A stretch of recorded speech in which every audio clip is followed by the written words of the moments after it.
This is NerdCage Live! And friends! Hey, how you doing? You're about to witness the strength of geek knowledge, you know? Hello and welcome. That's right, you're trapped in NerdCage Live. This ain't just a reaction show, but a debate show and a live discussion on everything that makes people like you and I tick. So thank you for joining us tonight on another movie ranking discussion as we take a trip down memory lane in Philadelphia on all the Rocky and Creed movies. Please hit that like button and subscribe. I'm your co-host Jay Sanji, coming to you live from Syracuse, New York, and always with me, the warrior from Wakanda, the fiend from Louisville, my man Mark Withers.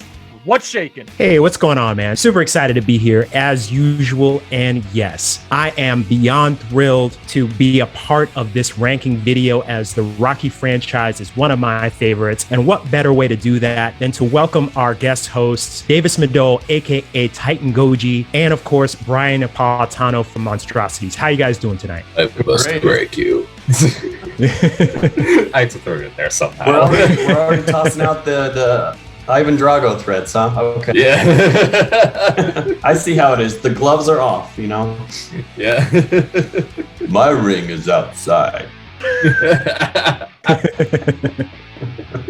Well, I appreciate you guys coming in. For those who are familiar with this format, what we do is all of us have individual ranking lists. And what we do behind the scenes is I combine the list, and even Mark doesn't know, but I combined all the lists and everyone's gonna give their genuine reaction as well as where they place the movies themselves. This should be a lot of freaking fun. That being said, I figured let's go around the circle real quick. I'll let the two gentlemen plug themselves in real quick and then talk about when they first saw the Rocky franchise and what the franchise means to you, starting with Davis. Hello, everyone. I'm Davis Madol, also known as Titangoji. I'm on YouTube, Twitter, Instagram, Facebook. I also have Patreon and TeePublic if you wish to support the channel through those means. Funny enough, my introduction to Rocky was very similar to my introduction to the Planet of the Apes franchise. I was up early in the morning getting ready for school. I was a little kid. On the TV was the fight between Rocky and Clubber Lang in Rocky 3. While my mom was getting ready to take me to school, I just spend that last 15 or 30 or so minutes just sitting on the couch and indulging myself in movies. On this very morning, it was Rocky 3. I really liked how hot-blooded and high-octane it was, but at the time, I didn't really know what the movie was called. And then I really got exposed to the Rocky film franchise when my dad took me and my older brothers to see Rocky Balboa in theaters. That was a real good time. And then a few years later, I started going to these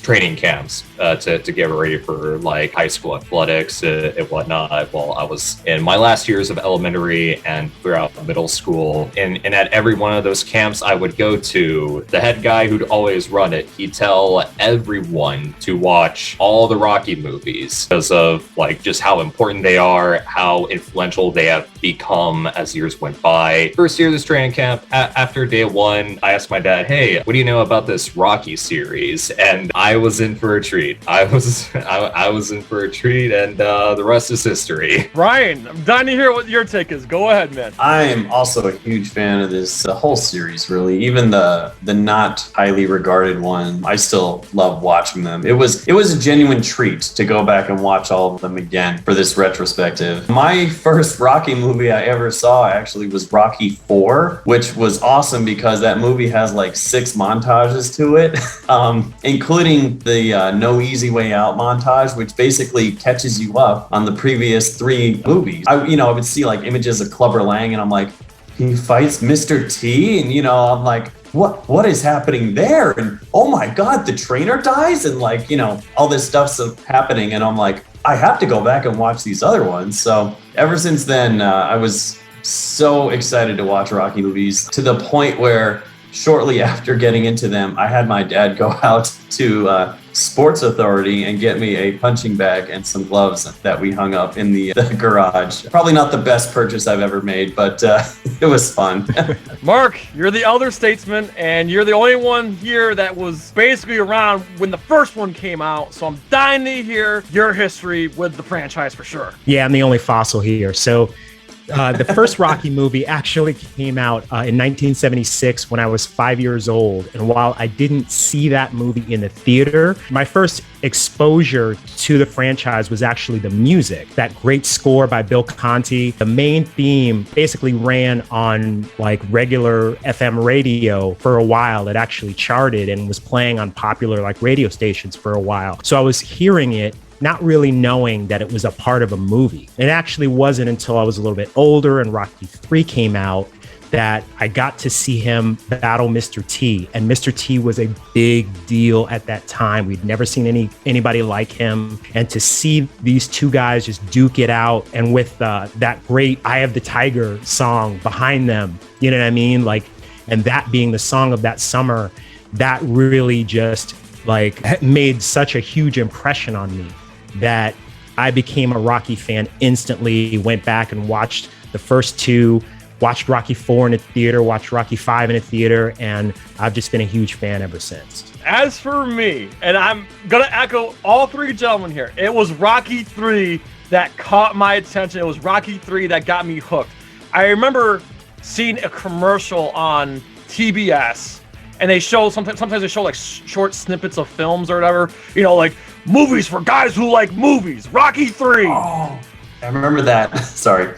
Yeah. See, nostalgia's kicking in already. Yeah. And then I just saw like they show you know, tonight at 8 o'clock for movies, the guys like movies, Rocky 3. And I'm seeing Stallone and Mr. T in the boxing ring. Like, I've never seen any boxing like that before. Yeah, I've seen, you know, obviously I grew up in the era of Oscar De La Hoya and Mike Tyson, but I never saw two men throw that many punches at each other like in a boxing match. My mind was just blown, like, oh my God. And then, so I ended up watching the movie, and then, this is at the time, before any of those scandals came out. Then I see, Rocky fight Hulk Hogan, and I'm like, oh my God, like, this guy's fighting everybody. So, yeah, like you guys, it was Rocky 3 that got me hooked, but then I went back and saw the other ones, 1, 2, and then 4 and 5 and so on, and yeah, it was just great. And it's always so cool when every time I go to a sporting event, I'd always hear between baseball and Indians, they'd be playing the Rocky theme and whatnot. So it's just so cool, like how influential and pop culture that it is. And you know what? If you extract my DNA right here, right now, you're gonna find Godzilla, you're gonna find Mortal Kombat, and you're gonna find Rocky. This franchise means everything to me. So that being said, let's start this goddamn countdown. But before we begin,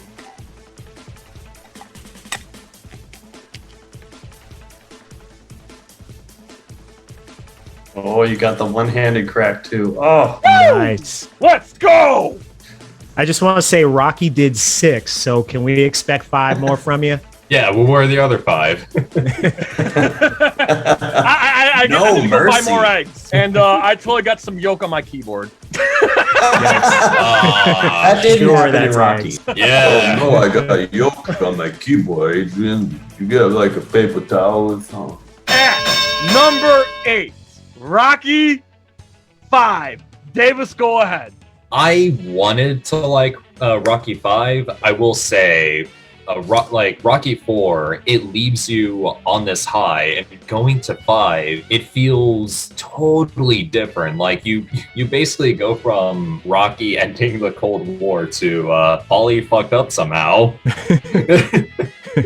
I really wanted to like 5, but I couldn't really connect with it. It kind of felt all over the place and misguided, and I hate to say it, it was kind of boring up until the last fight at the end with Tommy Gunn. That was pretty enjoyable, I'm not gonna lie. And when Rocky like punches the guy at the end, that felt good. But other than that, don't really care too much for it. Wouldn't recommend it. Very well said. Ryan, Rocky 5 kicks off the countdown at number 8. How do you feel? I agree with that 100%. This was my number 8. To me, it felt like Stallone was doing an impression of Rocky and not actually portraying Rocky. And like there was a scene where like he gets his clothing back with the hat and everything, and Adrian gets her glasses back, and it felt like a superhero movie when they're like, showing you like the vintage, suit from the comic books, and you're like, oh, I remember that was the first suit that he wore, and Like it didn't feel like a true Rocky movie. It felt like they were it felt like somebody else came in to try to make a Rocky movie. And if I understand correctly, it was the same guy who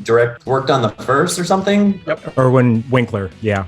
Yeah. So that just surprises me so much because it has such a departure from the first one. To me, like the other ones, 2, 3, and 4 feel more like Rocky movies than Rocky 5. And I hope you like the song Take Me Back, because this is the third time that we've heard it. And a lot more, gentlemen. The one compliment I can give the movie is they actually give backstory to Tommy Gunn, which they didn't do really with Clubber Lang. They didn't do it with Drago at all. So I do appreciate that we do have an actual character that's a person and not just somebody for Rocky to fight. You know what I mean? Yeah. Yeah, you have a good point there. Mark, Rocky 5 is at the bottom of the list. How do you feel? Okay, I'm going to say something incredibly controversial. In many ways, Rocky 5 is a better movie than Rocky 4. Now, I can already hear the sound of people unsubscribing from our channel, turning this off, never wanting to hear from us again, but just hear me out, all right? So this was also last on my list too. But I do think that there are some really stellar performances in there, particularly that performance from Burgess Meredith as Mickey. We get that one scene where Rocky's kind of flashing back to the two of them training, and Mickey gives him the pendant that, basically that he had when he was a boxer. And it's just an incredibly poignant scene. Unfortunately, it gets buried a little bit, inside of this less than stellar storyline. But we get some good performances from him, from Burt Young, from the actor that plays Tommy Gunn. It's not as bad a film as it has historically become known as. I also have a little bit of a soft spot for it because one of my good friends' father, his late father, was the camera operator on Rocky 5. He had a lot of good stories about Sly Stallone. And so I kind of associate my experience with that movie with him as a person. Mark, don't worry, because I'm probably gonna get the most shit for this. So I did not have this ranked at the bottom. This was actually number 7 on my list, right above Rocky 4. Yes, I said it. Come at me! Come at me! What? Good try to knock him down. One try to knock me down. Try to knock me down, all right? Try to knock me down, all right? So listen, first and foremost, let me just start by saying that I live right near the Boxing Hall of Fame in upstate New York, and I did have the pleasure of meeting Tommy Gunn, when I went to the one of the induction ceremonies. So it was kind of cool to talk to him real quick, briefly talk about Rocky 5. Here's what I like about the movie. This is what I know. Let's get the elephant out of the room. Sage Stallone, obviously he aged a few years from Rocky 4 to Rocky 5. Rocky 4 to me felt way too unrealistic. I feel like Rocky 5 was a little more grounded and believable. I understand why it's a mess. I kind of feel like the direction that Rocky 3 and Rocky 4 went in, when we went to like the hard turn, the more action, silly oriented Rocky films, where number 5 kind of felt, they tried to go back 1 and 2, but it didn't work. It almost felt like they tried to take the 1 and 2 approach combined with the 3 and 4 approach, and it seemed like a convoluted mess, and they didn't know what direction to take it in. However, I like the movie because of the fact that this George Washington Duke character was a lot like Don King, which was hilarious. I don't think Tommy Gunn was a great Rocky protagonist per se, but I'll say this, though. The idea that Rocky attempted to train a protege, I just like that. And this is why this movie puts it not over the top, not rock bottom. Rocky 5 has my favorite goddamn fight in all the Rocky movies. I love that street fight because we never got to see the street brawler ever. Obviously we knew Rocky came from the streets. He was a hard Italian that worked at the docks. We know that, but we never saw him in the street brawls that they talked about so many times throughout the franchise. We finally saw the street brawler where not only that he's punching the crap out of Tommy, but he trips him, throws him against the gate, and the blood on Stallone's face was real blood. He did. Oh, damn. He took a punch in the face by Tommy Morrison. That was real blood.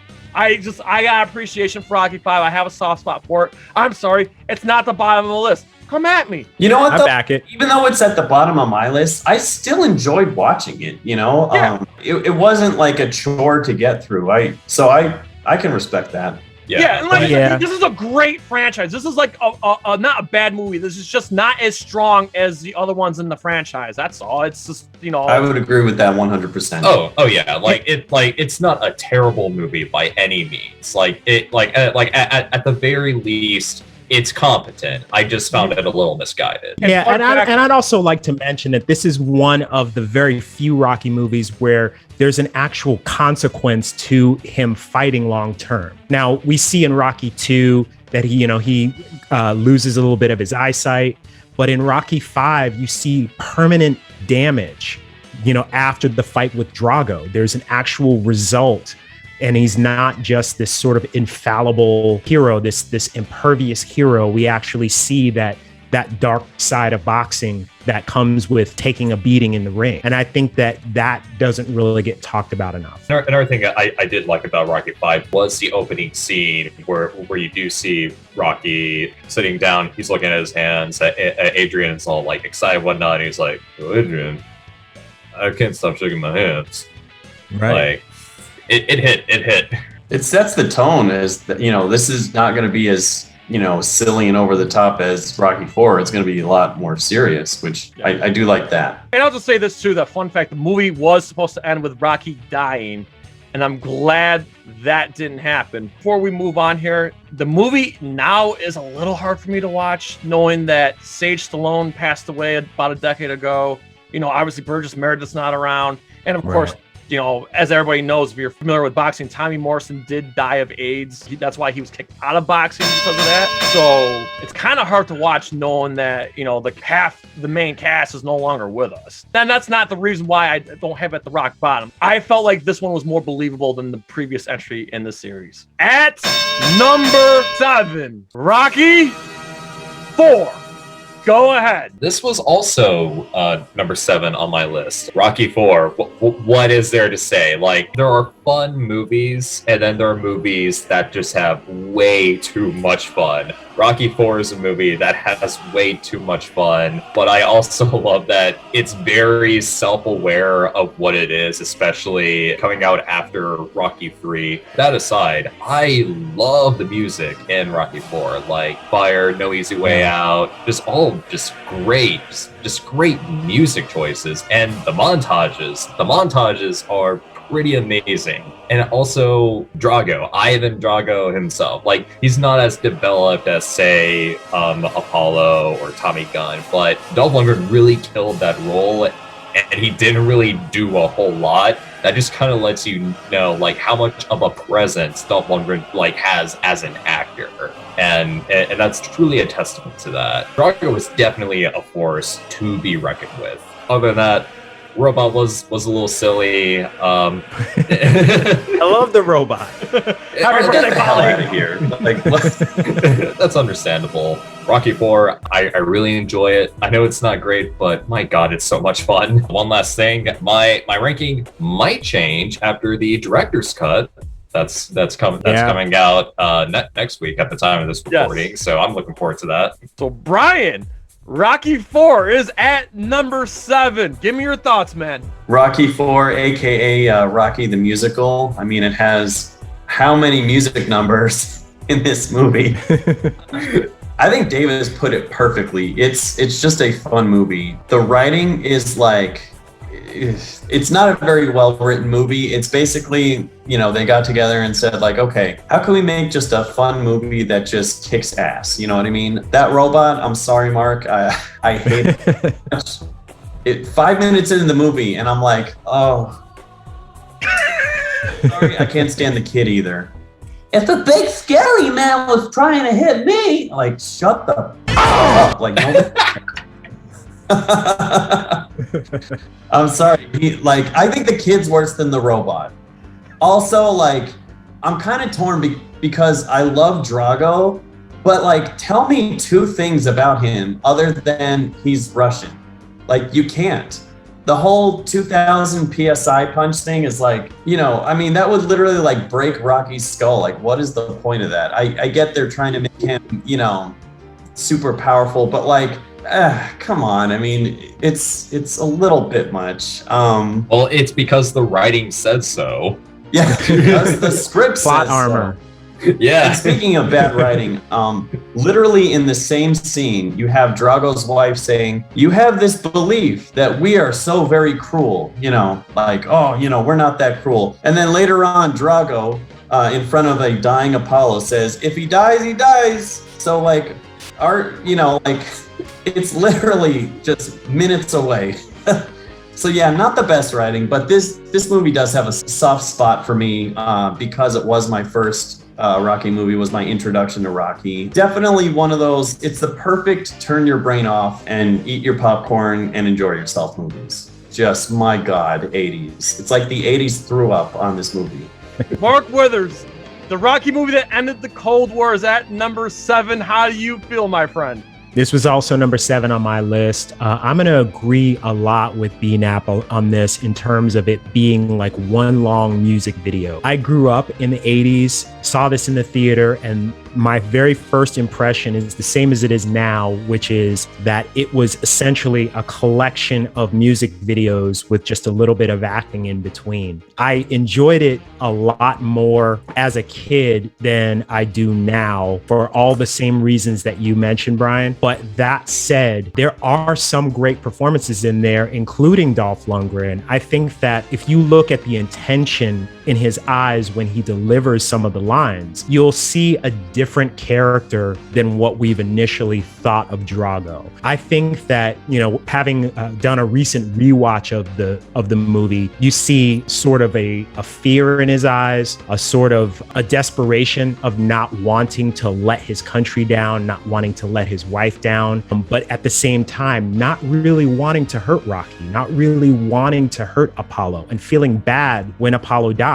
There's a sort of a sadness in his eyes when he delivers that line, "If he dies, he dies." Also, in that final fight, towards the end, you see a sense of him giving up at the end, towards the end, and him actually not really wanting to win. And I think that one of the marks of a great actor is being able to convey those intentions without delivering it in the text, being able to just show that with your body language and your face. And I think Dolph Lundgren does that in spades in this movie and doesn't get near enough attention for it. Adding to that, amazing soundtrack, including the songs that you mentioned, Davis, but also Living in America by James Brown. Yes. Sweetest, most patriotic American songs of all time is in this movie. And I love it just for that. Now, while it is very low on my list here as far as the Rocky franchise, it's still one of my favorite movies of all time. I gotta give it that. Very well said, Mark. And this is rock bottom for me. This is number 8 on my list, but that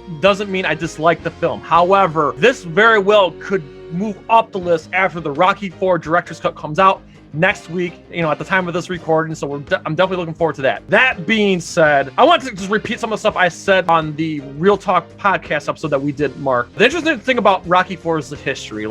This was a Ronald Reagan era film. This was one of those movies that Ronald Reagan just came out and praised because he's a former action star himself, and he was just like, hey, everyone needs to check out this film. It's very well done. It's very well shot. I love it. This is like the most American film I've ever seen, blah, blah, blah. And then that was basically Ronald Reagan saying, if you don't like this movie, you're against America, basically. That was his way of saying it. That being said, I appreciate, now listen, I was born in the 80s, so I kind of missed that era, or I don't really remember it.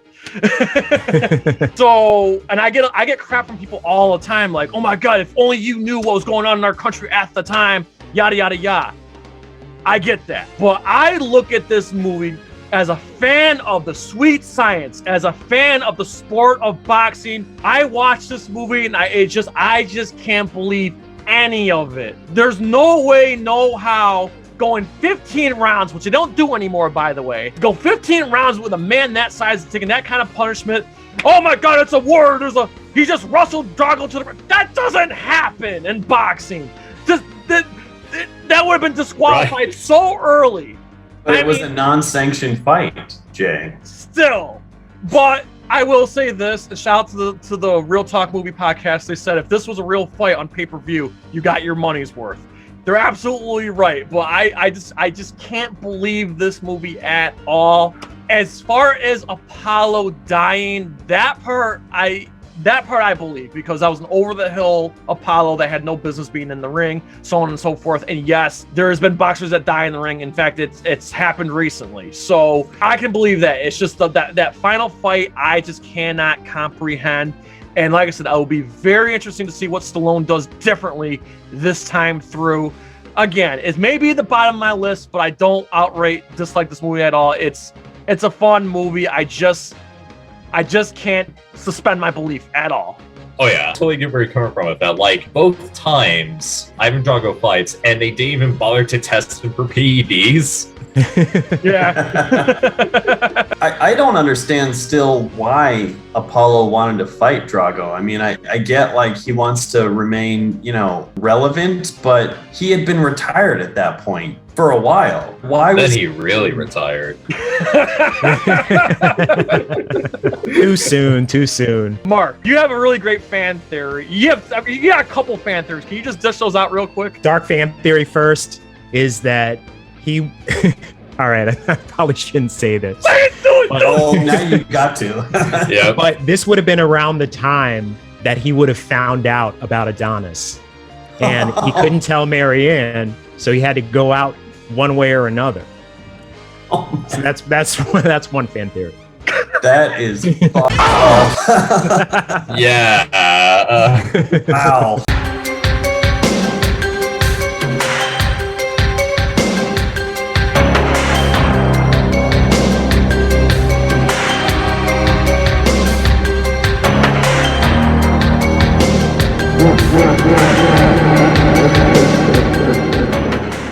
So the popular belief among Rocky fans is that Drago's wife left him because he lost that match. After rewatching it, I get the impression that she left because he basically choked out the Soviet leader on national television, humiliating her and the entire family.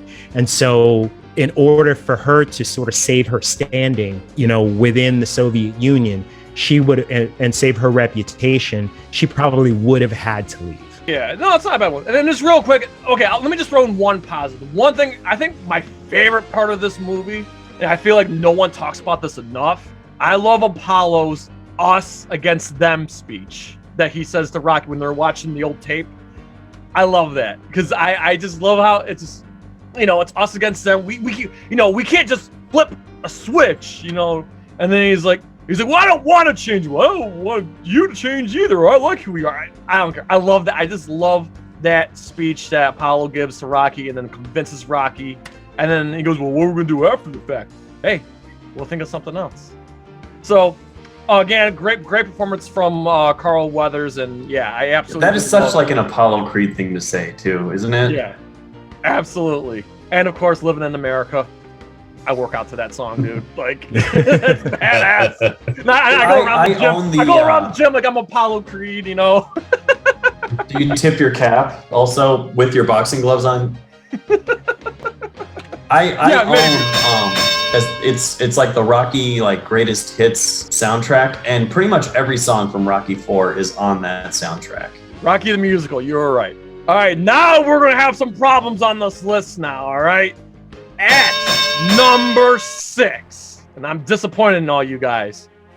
Rocky 2 is number 6. Go ahead, Davis. I had Rocky 2 at number 6 myself. Now, just to make it clear, I really liked Rocky 2. I felt that it was a fantastic sequel to its predecessor. It was really interesting seeing Rocky go from the bottom and then to the top with all the money that he gained from that fight with Apollo. It is a tad upsetting to see him just be overtaken by the money that he's gained from that fight, where he buys 3 cars, one for himself, Paulie, and then Adrian. Like the clothes that he wears, the watches. It was a little upsetting to see, but in a good way. Also, I feel like some of the best highlights in the Rocky series come from the second movie. Like the whole thing with chasing the chickens. Everyone is running with Rocky to the steps, and then finally, yeah, Adrian, I did it. You cannot go wrong with that. Like it's got some amazing moments. But yeah, Rocky 2, I love it, just not as much as some of the others. Ryan, Rocky 2 cracks at number 6. How do you feel? This was my number 7. I was kind of underwhelmed by it, but again, I still enjoyed watching it, you know? I liked how Apollo Creed was in the first Rocky. I don't like how they turned him into a quasi over-the-top villain in this one. Come on! What? He was more human in the first one, you know, like, and in this one, he's like taunting Rocky via the newspaper, and you know, it's like the bully tactic, man. Yeah, I mean, and clearly it worked because it got him back in the ring after he spent all of his money. I do like how it shares some of the same beats as the first Rocky, you know, but it doesn't pull like a Home Alone 2, you know, where it's pretty much like the exact same movie, but just taking place in another location, you know, but it shares some similarities, kind of like Back to the Future movies, you know, where they tap on certain beats, and I like that. I love how, you know, it starts the tradition of taking place immediately after its predecessor. I get Apollo's pride was hurt, but, you know, literally like in the first fight, he says, you know, ain't gonna be no rematch. I don't want one. And then as they're being wheeled out moments later, you know, he's like, you know, rematch anytime. Okay, I don't know what changed in the 10 minutes that they left the arena. I know why. It's because of his immediate reaction to the judges and the press. I'm sure he was listening to what they were saying, and then finally, that's my take. That's the impression I got. See, that would make sense. I could get on board with that. Was it explained good? No, it's just that's the impression I got. All right. See, I could get on board with that. I agree with Davis, though. A lot of memorable moments that, you know, when you think of Rocky, this is possibly what you think of as far as, you know, chasing the chicken and the Yo Adrian, I did it thing. But it wasn't a bad sequel at all. It was just kind of forgettable for me. Okay. Okay. Now, hang on. First, you're like, yeah, it had some really iconic moments. And then you're like, well, it was forgettable.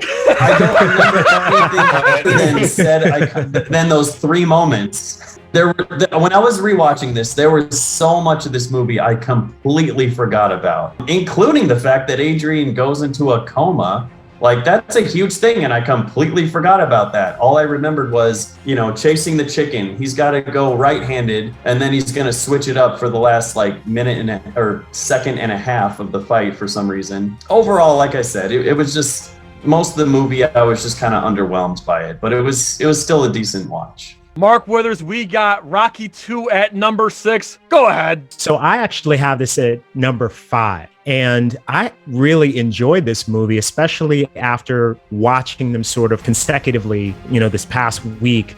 It really does feel like a natural progression from the first movie. You know, he loses, but he wins a big purse, and it's the most money he's seen in his entire life.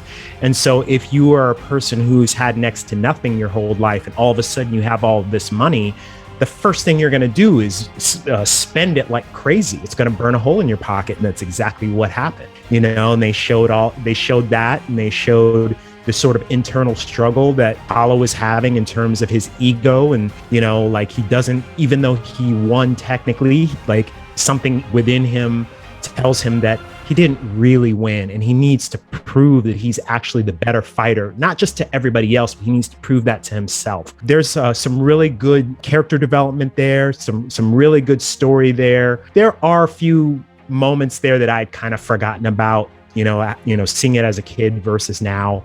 But I think that, you know, among the more story-driven Rocky films in the franchise, this is pretty high up there. It's definitely not my favorite or close to my favorite, but I do really enjoy it. You got all 3 of you guys disappointed me. I had this ranked at number 4, and I'll say this. Come on, Davis. Come on.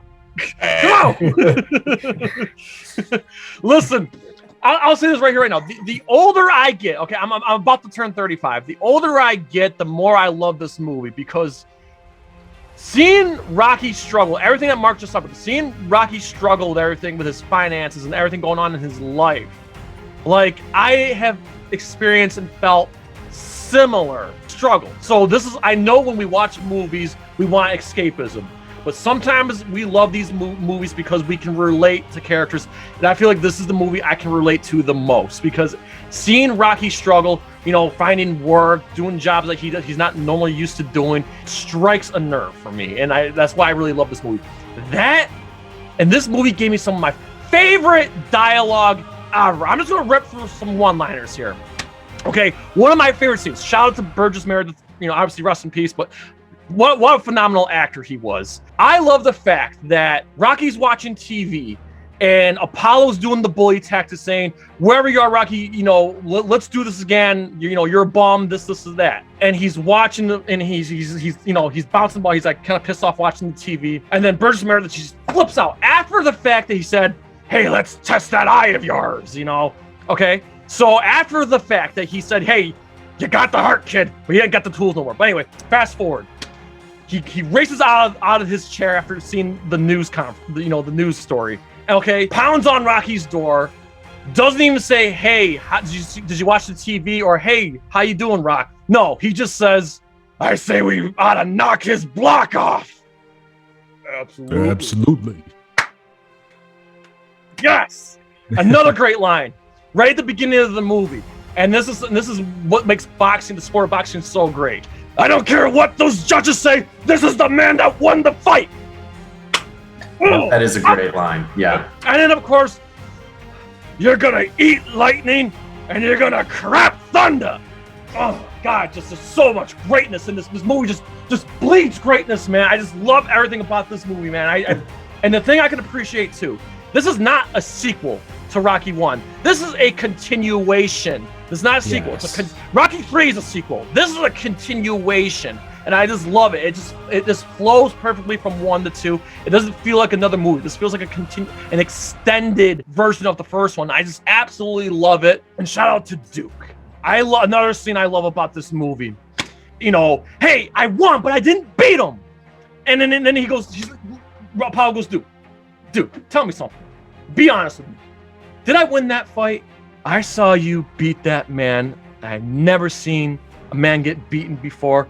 And the man kept coming after you. Let it go. I know that feeling. Man, this movie the build up to the rematch was just so goddamn good. It's so goddamn good. And you understand. Yes, Apollo became the asshole. Yes, he was likable in the first one. This one, he was not likable, but you understand the fact that, the way I look at it, he barely won that fight. He didn't beat him. Like, I understand the urge he wants to get back in the ring to prove to the whole world, to prove to himself. The fact that he was getting letters mailed to his house. How could you carry that bum for 15? Man, everything about this movie is so great. And then seeing Rocky struggle with his finances, the birth of his child, and of course, everything going on with his, relationship with his wife, and shout out to Roberto Duran, Hands of Stone, with his cameo when he spits in the bucket. This movie, everything about this movie is great. Not as good as the first movie, but it's a perfect sequel. But to me, it's more of a continuation. I just love this film. And again, as the older I get, like I said, as a kid, it felt like it dragged. But as an adult in my mid-30s, I love this movie. And I can just relate to this movie more now than I ever did. And that's why it's number 4 on my list. And this is why the 3 of you disappointed me. You're selling I will it for say me, this though, man. like, shout out to Stallone in terms of directing, right? Because the first one was directed by Irwin Winkler. Now you have a completely different director. I mean, even though he basically spearheaded, basically wrote story and did everything, but a completely different director, but carries on the exact same vibe and energy and look and everything of the first film. Like, it's seamless. And that's, that is not very easy to do. And so you got to give the guy respect, in terms of his directing ability for that. Excellent. Well said, Mark. And I'm hoping maybe you guys will, now that you heard my point of view, maybe you guys will, down the road think, you know what? Jay was right. Maybe not. Well, maybe not today, because I know you guys won't admit to, to the defeat, to the GOAT right here. But It's all good. They're all great, Jay. Let's be real.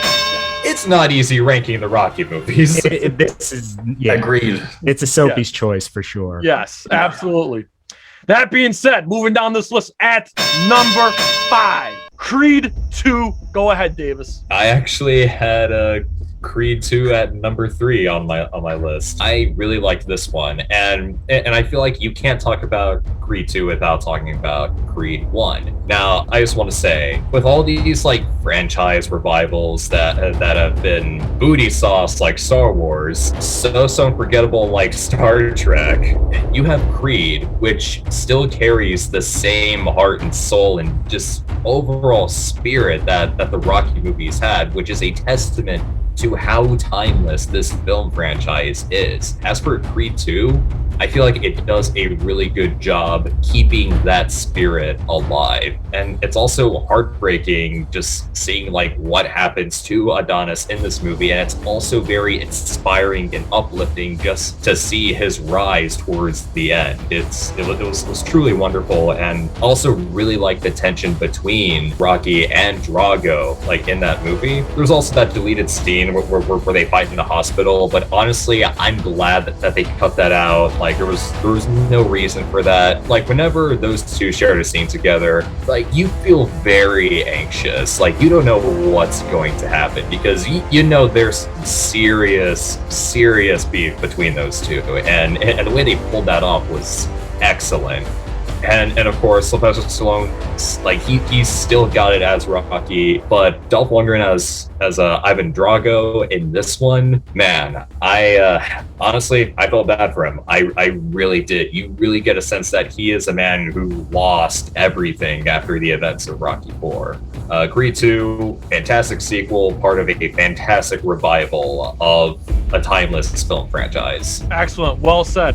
So Brian, we have our first Creed movie cracks the list at number 5 at Creed 2. How do you feel that being number 5? I get on board with that. I think I have it at number 4 personally. For me, my favorite part of Creed 2 was actually not the boxing stuff. It was the stuff that was happening behind the scenes of the boxing stuff, like the relationship between Donnie and Bianca, and the two of them, the chemistry between the two of them is just natural, you know? I'm rooting for them, you know, and I actually feel emotion for them, like when their kid is deaf, or it looks like, you know, or she is going to be deaf. But that stuff to me was just way more interesting than what I went to the movie originally for, which was, you know, Drago's kid versus Creed's kid. I thought that was going to be like the most exciting thing. And to me, it was interesting. I loved seeing Drago again. And I love that they did give him some more personality, some more to work with. Victor Drago, I know I just said it about his father, but tell me 2 things about him other than he's Drago's kid. I know nothing about it. I think he works in like some shipyard or something. That's all I know. I wanted to get to know him more. You know, I wanted to know like what was his upbringing more. They kind of hint about it a little bit, but I wanted more of that. Bo Derek in the movie, I'm kind of torn because I get it. Like it, you know, Drago is humiliated, you know, and his son doesn't care for his mother. It's a glorified cameo, and I don't know if I was really on board with that. Having said all that, I am so stoked for when we get Creed 3 out in theaters, because my God, I will be first in line to go see that one. By the way, Creed 3 is coming out Thanksgiving next year, so we only got 1 year to wait.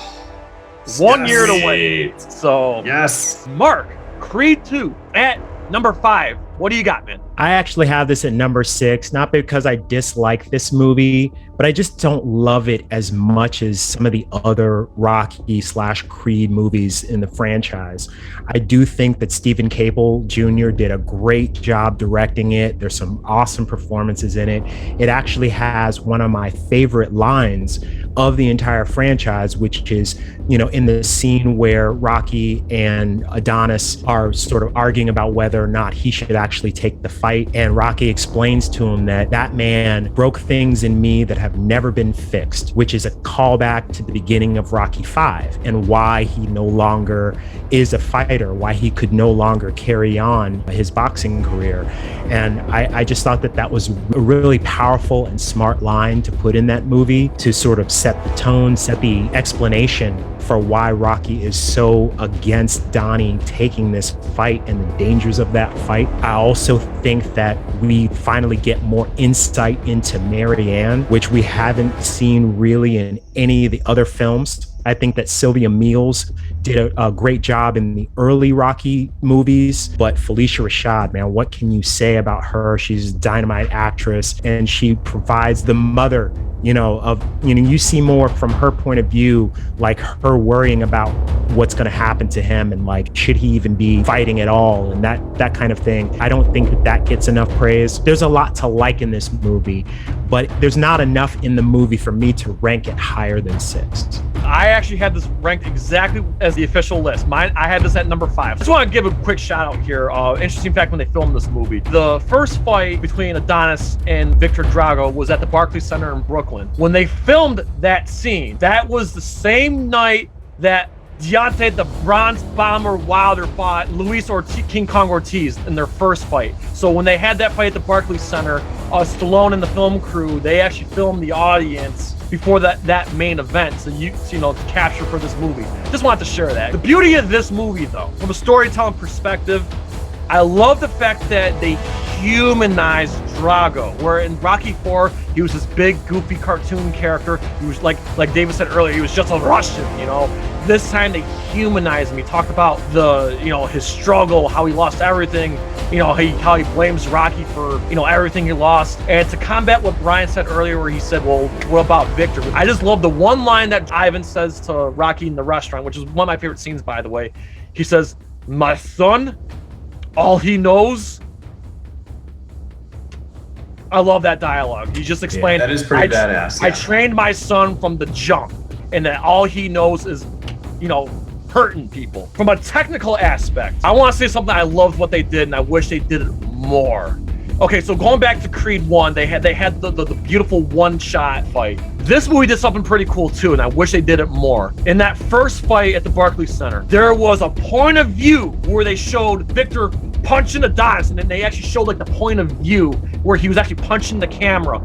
That was brilliant. I wish they did more. Yeah. There was 2 shots of it. I wish they did more of that. I wish they did it from both perspectives. Would have been cool. It kind of reminded me, if anyone plays video games here, the old Fight Night games, Fight Night Round 3, when you're about to get knocked out and it goes to the point of view. Like, I loved it. That's what it felt like to me. So from a technical aspect, I love that they went with another cool, camera trick that they never did for any of the previous Rocky or Creed movies. So I appreciate that. And as you guys said, the relationship between Adonis and Bianca, and one of the parts that gets me every time, that just tears my heart apart, because remember, she said that Bianca was worried about her hearing impairment. She said she didn't know if it was hereditary or not, and it turned out it was. So when his newborn daughter was born deaf, it absolutely killed me. Like, wow. Oh, dude. Talk about some drama, man. That's a heart-wrenching scene when they're doing the hearing tests, and just that, like, the tear starts like trickling down his cheek. I'm like, oh man. Yeah. Absolutely. But anyway, it was great performances all across the movie. Now, the reason why I had this ranked number 5, now I will say this, when I first saw the movie, I had this ranked really high because I was coming off really high. I came off the movie theater super high, like, oh my God, this is so awesome. I love it. And I also love the parallels with the towel, where he actually threw in the towel. And I like the fact they went a little bit deeper into with Duke's son and their training camp. I appreciate that. They went deeper into the franchise. They went deeper with Drago. But as far as execution goes, it was very cut, copy, and paste of Rocky 2, Rocky 3, and Rocky 4. Yes. But that being said, it's still an excellent addition to the franchise, and I love it very much. At number 4, Rocky Balboa, a.k.a. Rocky 6. Go ahead, Davis. I also had Rocky Balboa at number 4. I'm just going to say this is what Rocky 5 should have been. Everything that Rocky 5 tried to do, this one does, and it does it beautifully. Like all the callbacks to the previous films, Balboa does it in a way where there's just so much heart and soul. And I also really like that last fight at the end and how it's shot as if it were a pay-per-view broadcast. Like, I thought that was super cool. Plus his opponent, I appreciate that it's just a normal dude. No Ivan Drago or Apollo. Like, it's stuff like that really grounds Rocky Balboa in a very good way. It's like everyone is humanized here. Brian, Rocky 6 at number 4. Go ahead. I had it at 3. God, I hate to echo everything that Davis says, but I agree 100% with everything that he said. A couple things to add on to the concept of Rocky fighting in a fight, and what was he, like 60 in this movie? Yep, 60. Yep. The concept is so ridiculous. And in fact, when the movie was being made and I heard, that this was coming out, I'm like, oh God, you gotta be kidding me. But not once at all during this movie was I thinking, this is so stupid, this is ridiculous, because it's just played so realistic. Even the boxing commission doesn't want to give him his license back right away, even after he takes a bunch of physical tests for them and whatnot. But which he passes all of them, but he still passes all of them. Yeah. And like you said, Davis, the antagonist is not like a villain per se. It's just the guy who's on top right now. Who he is what Rocky was at the beginning of Rocky 3. The movie is just laid out so perfectly. I really enjoyed this movie when it first came out, and I enjoyed it even more when I rewatched it for this retrospective. I love the relationship between Rocky and Paulie. I was not a fan of when they made Paulie like a buffoon, like in Rocky 3 and 4. That was much for me. This one, he's a little more grounded. The relationship, the heart-to-heart that they have, it's like legitimately emotional. I think there's a scene where Paulie says that Rocky's living in the past, and Rocky says like, the past is so much better than the present because basically everybody but Paulie is gone, which when I saw that, I was like, oh damn, that's like heavy right there. I do like how the fight was presented like a pay-per-view event. I think I recall hearing that they filmed it with different like high-def cameras, which at the time was like, whoa, kind of a big deal. I like that they brought Spider Rico back as a little cameo. Yeah. Completely unnecessary, but again, it's like that's how you get it back to your roots. You got back to the roots so much better in Rocky 6 than in Rocky 5. Obviously time has passed since Rocky 5. This movie does a great job showing us what Rocky's life is like instead of just telling us, if that makes any sense. You see him like feeding the birds and, just how his place looks and all that stuff. Definitely like this movie quite a bit. Mark Withers, Rocky 6 at number 4. What do you got at this? This was also number 4 on my personal list, and I love this movie. What I think is great about it is it's a true going back to basics type of film in the franchise where, what makes Rocky special throughout the entire franchise is that we're rooting for him as the underdog. He's constantly facing adversity. He's constantly the person that the average person would underestimate. And here we have that sort of in spades. We have an older Rocky, a former champion who hasn't boxed in years, who now has bone spurs, who now has all of his speed has left him. All of his natural ability is now gone because of his age, and yet we believe that he can win. We believe that he has a shot, and this film is put together in such a way that it continues to inspire us as we watch it. In addition to that, all of the stuff outside of the ring and outside of the boxing, incredibly poignant. That one scene where, towards the beginning, where Rocky is dragging Paulie around on the tour of Rocky and Adrian's first date, and we get all those callbacks to the first film. I think that is so tastefully done. I mean, it trades on nostalgia, but it's not done in such a way that it's like schlocky or hokey. It's very heart-driven. That scene where Paulie's like, I can't do this no more. He's like, I can't take this. And he explains to him like, all of your memories with her were good because you treated her good. I treated her like trash, and I have to live with that. That guilt that he feels, we feel that with him. By the way, Burt Young is the unsung hero of this franchise. I don't care what anybody says. He is one of the best actors to come out in his generation. And, the fact that he wasn't more recognized during that time is a crime. I mean, he really did a great job throughout the franchise, but especially in this movie. Guys, please don't kill me. I love this movie so much. This is my number 6, but I love this movie, okay? As you guys just pointed out, the beginning is so hard to watch because Adrian's gone. Polly, like Mark just said, just regrets how he treated her. There was actually a deleted scene. It's a damn shame they took it out, but the scene where Polly flips out about the watch, and then he says, "You're gonna do a great job, Rock." Before that scene, there was a scene where Polly just broke down in tears and just explained to Rocky once again, I was so awful to Adrian. I wish they kept that in, but it's really, really hard to watch. I'll say that. There was also a deleted scene where apparently Polly did have a girlfriend, and there was a scene where Polly's girlfriend comes in to get all his stuff out of Rocky's house or his apartment. Caught Rocky by surprise. Well, what are you doing here? Oh, didn't Polly tell you he's moving in with me now? And this and that. Why they took that out, I don't know, but I'm glad they did because it was just out of left field. Like, oh, we didn't know Polly was seeing somebody. There's nothing wrong with this movie per se. It's just I just like Rocky 2 and some of the other movies we're gonna talk about. I just like those one more.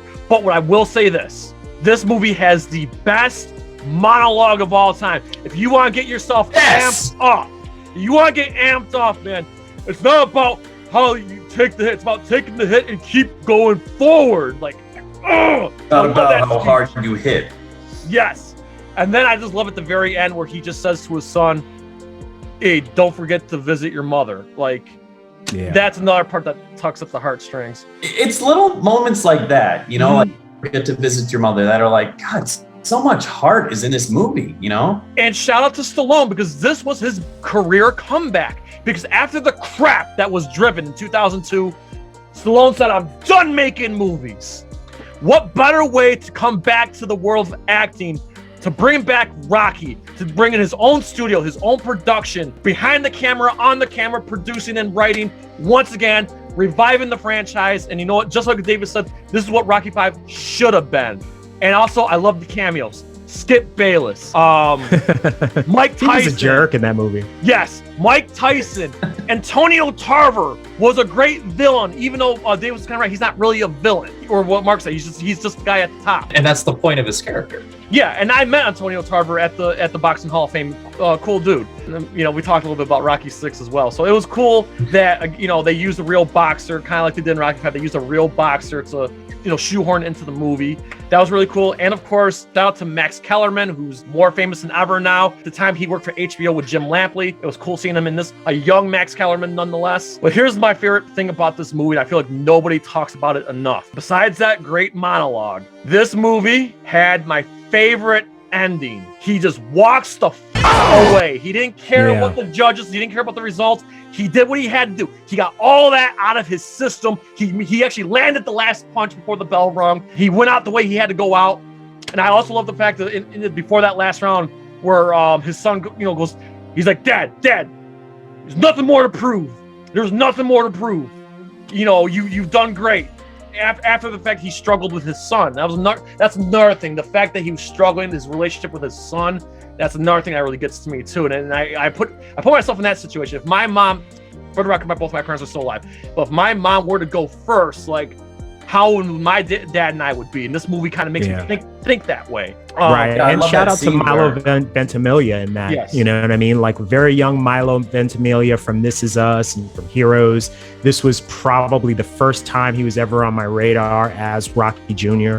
And I think he did a great job, kind of, especially in those particular scenes where he's like saying to Rocky that, like, everywhere I go, I have to live in your shadow. I have to, people only want to know me to get close to you, and like that kind of a thing. And I think that he really did a good job of sort of conveying that. And in the subsequent Creed movie, in Creed 2, he's great too. But yeah, it was my favorite ending. I like the fact he just walked away, didn't even care what the results were, because he went out the way he had to go out and got it out of his system. I just love that ending. I feel like not enough people talk about the way that was executed. I just love that. That's a phenomenal point. I forgot to mention that as well. Yeah. I loved He walks away, biggest smile on his face, like no regrets whatsoever. Like you said, he got done what he needed to do, and now he's good. He didn't win the fight, but he won the night, and that's what Max Kellerman said in the movie. So I just love how that was done. Yeah, so it's an all around great movie, and like I said, it was a perfect comeback for Sylvester Stallone to what followed after that. We ended up getting another Rambo, then we got the Expendables. And then out of nowhere, years later, we got Creed. So it was really cool that if it wasn't for this movie, who knows if we would have got Creed or not. So I'm really glad that Creed really acknowledged this movie too, with the restaurant and everything else. So at number 3, with no pun intended. Don't give him a statue, give him guts. Rocky 3 is at number 3. Go ahead, Davis. I had Rocky 3 at number 2. I am a little biased because this was technically my introduction to Rocky. And going back to what I was saying earlier about it, I just love how hot-blooded of a movie that is. Like, just the sheer energy that Mr. T and Stallone bring out in this movie is unmatched. That last fight between Stallone and Mr. T it is phenomenal stuff. It's also a bit goofy because it's almost like something you'd see in like a comic book or an anime. It was a little ridiculous, but I loved it. And aside from that, I also like how it kind of shows the dangers of a comfort zone, if you will. Rocky is at the top. He has so much to lose, but he doesn't realize it. And then you have Clubber Lang, who basically came from the very bottom, just like Rocky, with nothing to lose. He's out for blood. He's coming after Rocky, and it's just really intense all throughout, and certainly devastating when Clubber Lang takes that title from Rocky after their first fight. And at that point, you're really rooting for Rocky to kind of just get his shit together and get that damn title back. I want to say there's no way that Hulk Hogan was 390 at that time. Okay, I wrestled in middle school and high school. That is bullshit. No man can weigh 390 and look like that. Davis, he's the ultimate male. That's right. If he was the ultimate male, then at that point, he'd be considered morbidly obese. I don't think that's pretty ultimate. I think that's pretty upsetting. But yeah, Rocky 3, love it so much. That's all I got. Brian, Rocky 3 at 3. Dish it out, man. Ooh, this is a tough one because I freaking love this movie for all the reasons that Davis mentioned. But there are so many like just over the top ridiculous parts. The Thunder Lips fight being one of them, that you either love it or you hate it. I loved this movie when I was a kid, and I still stand that the second fight between Rocky and Clubber Lang. Like, oh my God, you're just like rooting for him to kick his ass, But then there's stuff like the Thunder Lips fight that I'm like, is this done just to pad out the movie time? Because that's kind of how it feels right now, The ultimate male versus the ultimate meatball. It's for charity. It's for charity. It also takes up like 15 minutes of the movie. Even having just totally made fun of that, it's awesome. Yeah. So I don't know. This is such a tough one to talk about. I wish that Rocky and Adrian had more than like 2 scenes together. And one of those scenes, by the way, is them singing my favorite song, Take Me Back, which we've heard now for like how many times. I love the scene of them on the beach, though. That's a very heartfelt scene. I love Apollo's role in this movie. I love that he comes back and actually trains Rocky. It felt like a natural progression for him. I loved having him around. He's one of my favorite characters in this entire series, honestly. There is no tomorrow! Damn it, Brock, what's the matter with you? I wrote down, if the movie Rocky, the first one, is top sirloin, then Rocky 3 is a hamburger. Still fun and tasty, but there's really no comparison between the two, Like, I love my hamburger as much as the next guy, but if I had a choice, I'm going to pick top sirloin every time. But again, having said all that, God, is this movie kick-ass. Mark Withers, I know you're passionate about this movie. Go ahead. Yeah, passionate isn't even the word. I know I have this at number 3, but I very much grew up with this being my absolute favorite Rocky movie. And even up until recently, I would have ranked this at number 1, if not, rewatching these in order and sort of seeing these things from a different perspective. That said, I love everything about this movie.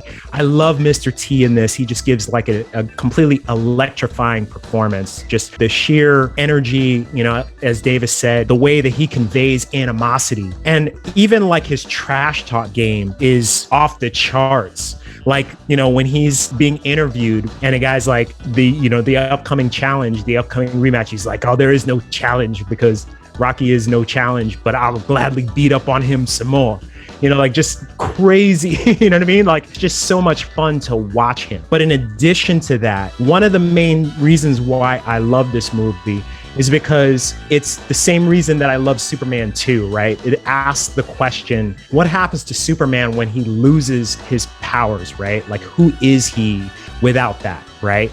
Well, Rocky's superpower is his heart, right? His ability to just go into a situation knowing that there's an excellent chance he's going to lose, knowing that he's going to take a beating, but he still has the heart to go forward and take that beating, right? What happens when Rocky loses that? What happens when he becomes afraid, when he doesn't think that he has a shot of winning? Who is he then? I just like how that was conveyed in this movie, and I love the dynamic, the chemistry between Rocky and Apollo in this movie, the banter between them, the budding friendship, the bromance between them. Like you got me curious, Apollo. Right?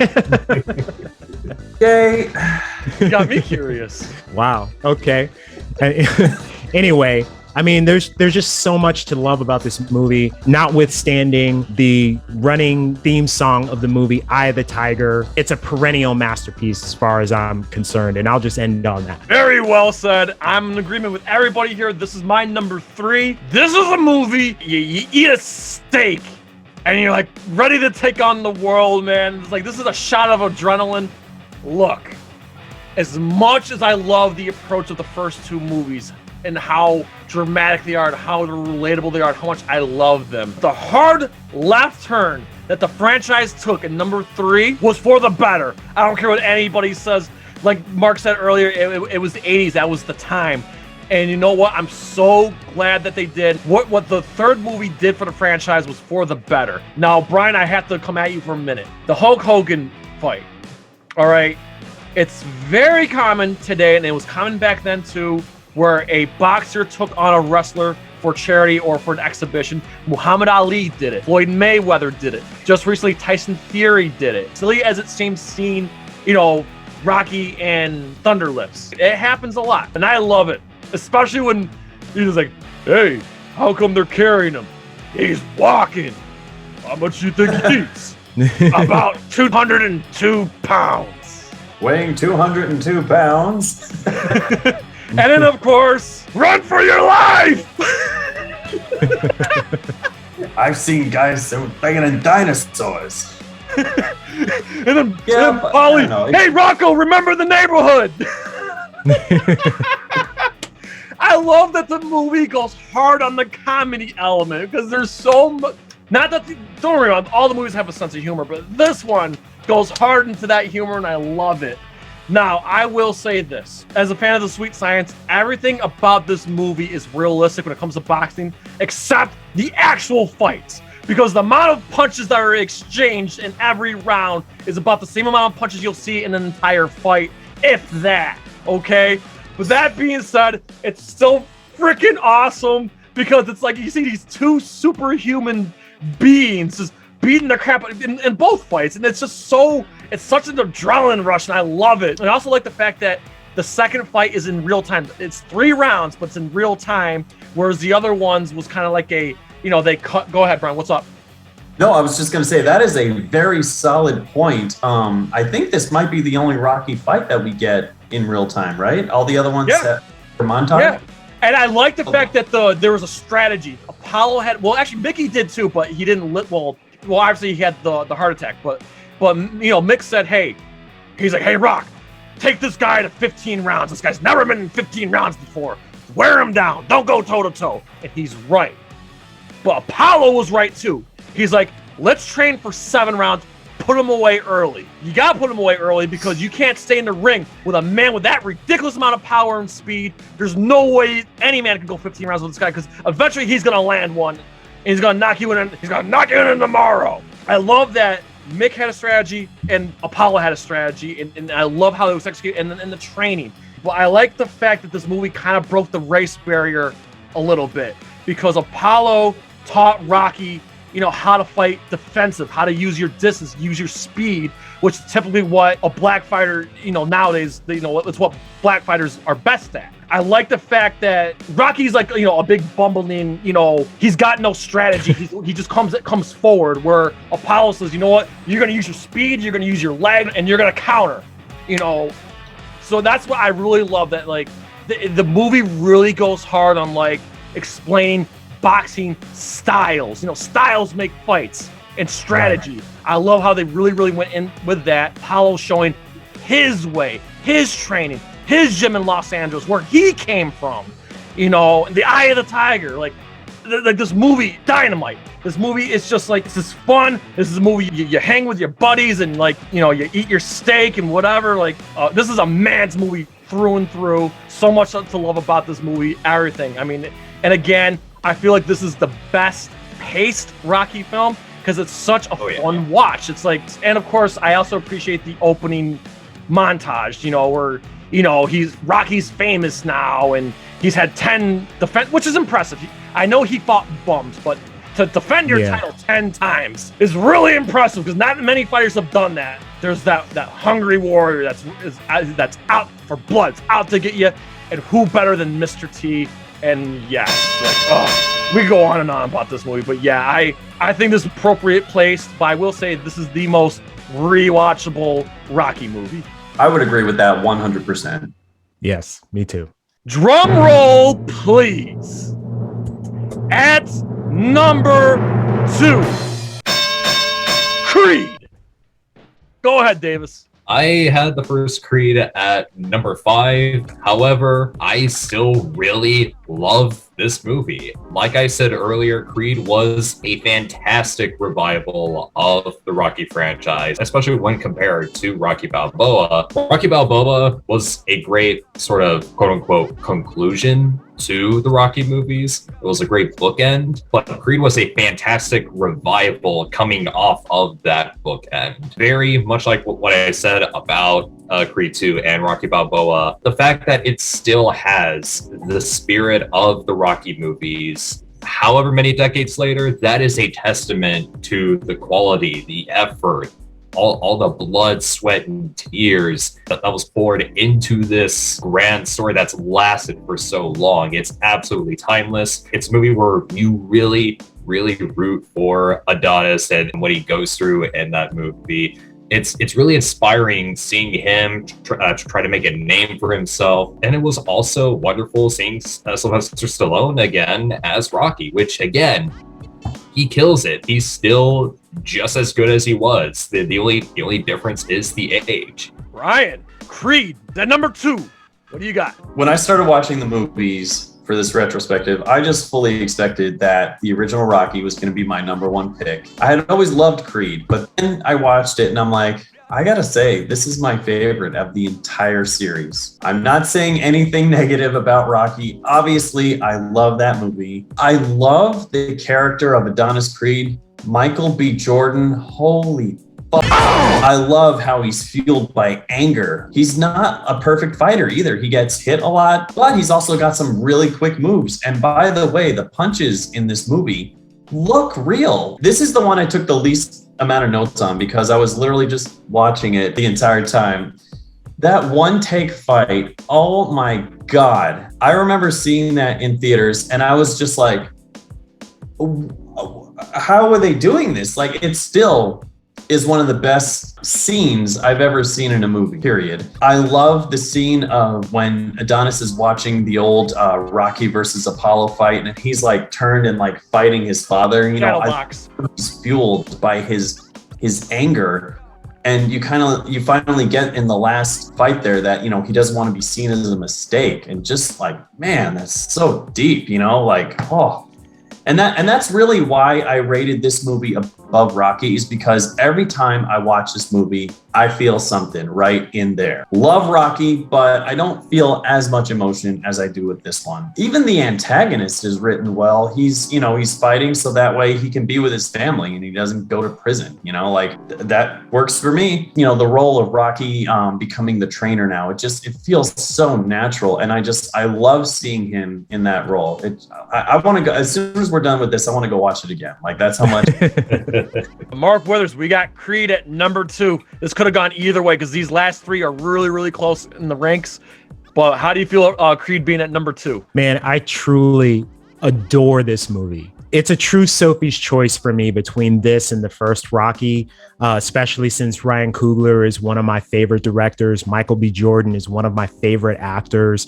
We get Sylvester Stallone in one of his best performances of his career, I wholeheartedly believe. I think that this was such an expertly done revival, to borrow Davis's word. Everything about it is just, in my opinion, just so perfectly done. Not only are there great callbacks to the first Rocky movie in terms of Adonis being sort of this up and coming underdog fighter, and then all of the parallels between this movie and the first movie, even with the love story between him and Bianca, sort of mirroring the love story between Rocky and Adrian. I can't say enough good things about this. I mean, the subtext within the actual story is off the charts. I mean, just going right from the beginning where he's, in Marianne's movie room and he's watching old footage, Rocky and Apollo fighting, and he's like doing all of Rocky's moves. And then when Apollo throws, a series of punches, he's doing all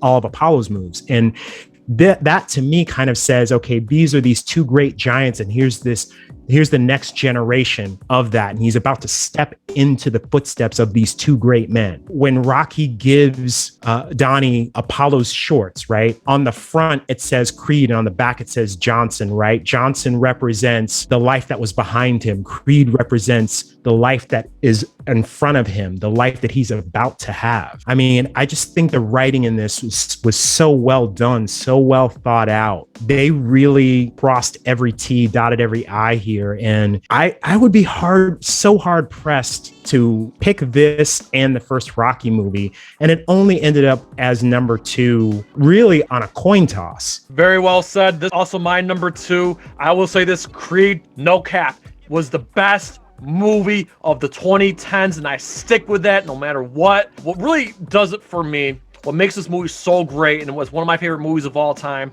and why it's my second favorite. First and foremost, I was mad that Stallone was nominated for the Oscar for Best Supporting Actor. He didn't win, but he did win the Golden Globe. But I was furious that he lost in the Oscars. I felt like Stallone, probably his best performance since the ending of the first Rambo. No cap. And what makes this movie so special to me, my grandfather died of Hodgkin's lymphoma. So when Rocky was diagnosed with non-Hodgkin's lymphoma, it hit me so hard. And the way just Rocky was facing the facts and saying, my wife tried chemo and she didn't make it. And then, and he was talking to Adonis in the locker room saying, my life was over there on the wall. It just hit me so hard, and that's why I love this movie so much. And at the same time, I really love the character of Adonis, and I think Michael B. Jordan's become one of my favorite actors in recent years. Don't get me wrong, I enjoyed his performances prior. This is what put him over the top for me, and now I just root for the guy, and watching where his career is going right now, and he's directing the next movie, and now he's producing some DC properties, and he's rumored to bail Zod, it's just cool. Oh yeah, and of course Black Panther. Black Panther happened because of this movie between Coogler and Michael B. Jordan. So yeah, there's so much to love here. There's only I have one gripe with this movie, and this may be the reason why this is number 2, not number 1. And it's nothing to do with the movie per se. It's with the creative decision. Mark, we talked about this, but what bothers me, I hate the fact that Rocky Jr. did not come to his father's aid after that bothered the hell out of me. Luckily, Creed 2 rectified it, and they actually reconciled at the end of Creed 2, and I'm happy about that. But at the time when this movie came out, it bothered me so much that his son ultimately left him and did not come to check on him when all that was going down. But that being said, from the one take to that final fight, and then of course when he gets knocked out and he sees this life kind of flash before his eyes, and he sees an image of his father, and then he wakes up, and then nearly wins the fight. Oh God, damn near perfect. You're literally making the hair decade. on my arm stand up right now. Yeah, it's just everything about this movie so damn amazing, and I really, really hope that the Creed chapters, I know we got Creed 3 coming out next year, but I really hope these Creed movies keep coming. With or without Stallone, I love this character enough. This beloved franchise continue. And again, props to Ryan Coogler and that amazing cast. And this is how you revive a franchise. Absolutely. Step aside, Star Wars. Yeah, exactly. Take notes, Star Wars. That being said, it's obvious. At number 1, my favorite movie of all time, the original Rocky Oscar-winning picture at number 1. Davis, go ahead. What can be said about the first Rocky that has never been said already? It's easily one of the most influential movies ever made. It's one of the most inspiring movies ever made. It's like the storytelling and the character building. It's absolutely rich. It is a perfect movie. Like, there isn't a single flaw about it. I'm still trying to wrap my head around just how amazing, excellent, and just beautiful of a movie it is. Like the direction, the writing, the music, the fights. I honestly can't put into words just how great it is. It's a masterpiece. In fact, I feel like calling it a masterpiece is an understatement. Like I said before, it's a story that has transcended time, and basically anyone can connect to it. It's what life is all about. It's one of those movies. Davis, I couldn't agree more. Brian, the original Rocky at number 1. Go ahead. Movie's all right. Yeah, it sucks. I hate it. I mean, God, it was such a chore to watch. Some things I picked up on watching it for this retrospective that I didn't really pick up on during previous watchings of it. In the beginning, how lonely a portrayal of Rocky. He's practicing jokes for Adrian in the mirror, and he doesn't really have any friends. He has Paulie, and that's pretty much it. I can't really count the guys on the docks and the guy that he works for as friends. He's just like a lonely guy. He's not really living. He's just kind of existing. Like Davis said, God, every character in this movie is just written perfectly. The fact that Stallone wrote it in, I think, 3 days, he basically wrote it in a weekend. I mean, my God. And this is I think the first thing he wrote. I think he got the idea from, it was an actual fight of Muhammad Ali and Chuck Wepner, with the Bayonne bleeder. Actually went quite a few rounds with Ali, and even knocked him down rather in one of the early rounds, which happened in this movie as well. The movie's also shot beautifully. That scene where Rocky's laying in bed talking to Adrian, telling the famous "go the distance," where it's just the slow zoom in. There's so many external shots that it gives a beautiful tour of the city of Philadelphia. There's just way so much to praise. The last thing that I noticed when I was watching this movie is the number of really weird insults. I wrote them all down, if you'll humor me. They call each other bum, that's the worst. That's the C word, the worst thing you could possibly say is calling someone a bum. Other weird insults are meatball, tomato, loon, clown, yo-yo, and coconuts. You left out screw you, creepo. Oh, I forgot about that one. Or maybe, just my delicate ears, I didn't want to write it down. But my God, just, what more can you say about Rocky? Just a beautiful masterpiece of a movie. Amen, my friend. Mark Weathers, Rocky at number 1. What you got? I'm going to have to double down or triple down in this case. Everything about this movie is absolutely perfect. I love the character development, not just of Rocky, but of all the supporting characters. You love Mickey right from the moment that he's first on screen. The way that character is written and developed, and how he feels about, he's annoyed with Rocky because he has so much talent, but he's wasting it being sort of a henchman for a two-bit loan shark, as he puts it. Paulie, which, I've said before, Burt Young is the unsung hero of the franchise. I mean, that scene where, he kind of flips out in the house, right before Rocky and Adrian's first date. He's just great throughout the movie. There's just so much to love about this movie, along with great script and great acting. Bill Conti's score is just so well done and so well placed throughout. Like all the music that goes with those scenes just kind of adds to the poignance of the film. It's just a great film all the way around. Absolutely. This is my number one as well, and this is my favorite movie of all time. I think this is a perfect movie, 10 out of 10. And listen, no one may agree with me here, but I feel like this movie belongs in the status of like your Citizen Kane, your Gone with the Wind, your Wizard of Oz, your Godfather. I'd rather watch Rocky than any of those. That's what I'm saying. It belongs in that I don't category. think any of us would disagree. I agree. With you. This is an achievement in American cinema. It really is. I feel like this is the greatest movie of all time. And if you don't agree with me, you at least got to say, okay, maybe we can include it in that conversation with those films. It belongs in that category at least. But to me, everything about this movie is perfect. It's not only that this is something that anybody can relate to, anybody can watch, but like the fact that this is a character-driven story. We love all these characters, even though we have a flawed character like Paulie, but you root for him. Mickey, Adrian, obviously Rocky, Apollo, and of course, Apollo's crew in the gym, Duke, all those guys. These are all people you root for. You understand where they're coming from. You understand, it's just amazing that this movie's it's more than just a drama. It's more than just a box movie. It's more than just a sports movie. It's like the representation of the underdog, the true underdog story, the American spirit, and like the thing I take from this movie is, if you get an opportunity, make the most of it. And I believe it every time I watch it. And this movie, it is a mandatory watch for me every Thanksgiving, which is why we're doing this for Thanksgiving. Happy Thanksgiving, everybody, by the way. Yes, like this movie is like for any occasion, really, but for me, Thanksgiving. But it's just, this movie's made for everybody, no matter who you are, what you do. There's something you can get from this movie. And every time I watch, I pick up some small little detail or something like, that I find, oh, wow, that was really great. Sheer perfection. Well shot, well executed, well written, perfect score, perfect fight. Talk about a finale. What a fight.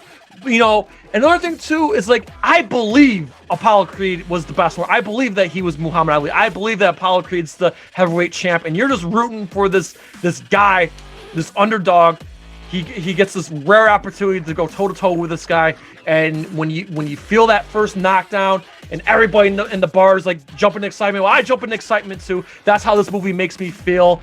And I just tear up at the end when he gets knocked down at the end and Mick's like, down, stay down. And you hear the count, 1, 2, 3. And then right before they get to 9, and then they show Adrian, she closes her eyes and you're thinking, holy crap, he beat the count. And then Apollo turns around like, what the fuck? He's like, he wants to keep going? All right then. And then he's like, come on.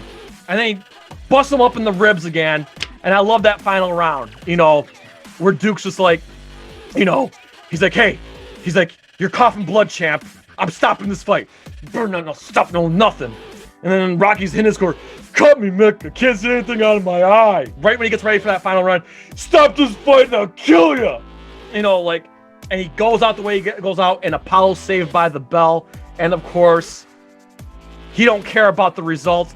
He just wants to see Adrian, and it's perfect love story, and it's a perfect movie, and I would never change a thing about it. And this is, again, an American achievement in cinema, and this movie will be forever preserved. And yes, I got nothing more to say. Well said. Said it perfectly. So that is all 8 Rocky and Creed movies ranked. How did we do? Do you agree with our list? How would you rank all these movies? Please let us know in the comments section or in the Facebook discussion group. Before we go, I want everybody to plug themselves in. And before you plug yourselves in, what was your overall thoughts on the list? Go ahead, Davis. I was very surprised by how close my list matched up with this one. I have no complaints about this list. It's completely fair, completely solid, completely understandable. This was just a really, really fun discussion. And once again, I'm Davis Madole, also known as Titangoji. You can find me on YouTube and also Instagram, Facebook, and Twitter. I also have a Patreon and TeePublic if you wish to support the channel through those means. And I also started a new Twitter account. The handle is Daily AOT Movie, where I post every day about the live-action Attack on Titan movies because I can't get enough of them, and I also get bored sometimes.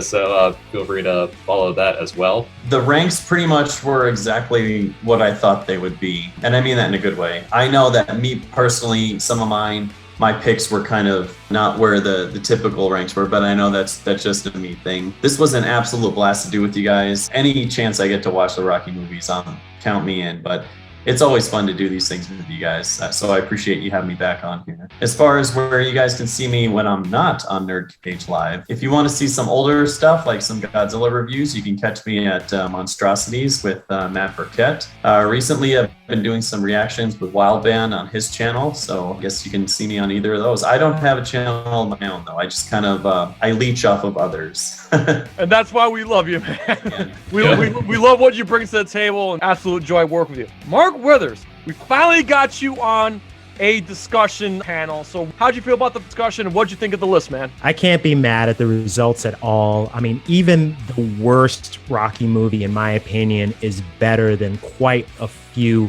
other movies that have been out in recent years. I think that this is an underappreciated franchise. I know a lot of you out there might just think that these are, just boxing movies with a dumb palooka that doesn't really know anything. And, for anybody out there who hasn't really taken a serious look at these movies, I highly encourage you to take the time to watch them, particularly the first 4 movies. And of course, Creed and Creed 2. That said, I love this franchise. This is one of my favorites of all time. We've got a lot more Rocky stuff coming this month, as Jay will explain in just a few minutes. But in addition to that, we're going to be dropping a lost episode that we filmed last year, 5th anniversary of Creed. It was a ton of fun to make, talk about the breakdown of that movie, the history of that movie, as well as the first Rocky movie. Look forward to that. Not only are we here on YouTube, but we're also on Twitch, on TikTok, Facebook, with our discussion group. But I just want to get all that out. So, yeah. I'm absolutely grateful that, I get to spend my time doing this with you guys, and obviously happy Thanksgiving to the fans, friends of the channel. I'm super grateful to all you guys and all the support you've given us. And yes, I'm so happy that we got to celebrate this franchise. We were at Live Rocky Lookback. Thank you. If you were not, please check that out, as well as our TikTok on the Rocky IV Director's Cut. Please check that out on TikTok. And of course, my birthday is coming up in December 16th. We're planning a Rocky watch along. That's my favorite movie. I hope everybody can be there for that, as you get to see me gush over my favorite movie or my birthday. So look forward to that. I guess I can throw this kind of out there, is going into next year. I mean, we have a whole slate of movies that are celebrating big milestones, including Rocky 3 turns 40 in 2022. So we look forward sometime in the future of going deeper into what is a fan favorite, Rocky 3. Thank you to everybody who hang out with this discussion today, and please check our other movie and game ranking and discussions. They're a hell of a lot of fun, and keep supporting the NerdCage Live. So that being said, we very please ask you to like, comment, subscribe, ring that bell, spread that shit like syphilis. So I say, from Syracuse, New York, to Louisville, Kentucky, to Phoenix, Arizona, to Dallas, Texas, to all of our friends and fans around the world at NerdCage Live, Monstrosities, and the Toku Titancast. As always, enjoy life, stay safe, and good night. Sayonara. Take it easy, y'all. See ya, everybody. Ooh, trying to get out of the nerd cage, are ya? Well, before you go, hit that subscribe button. And if you're really intrigued, ring that bell. Thank you for dropping by. Until next time, tell everyone you know about NerdCage Live!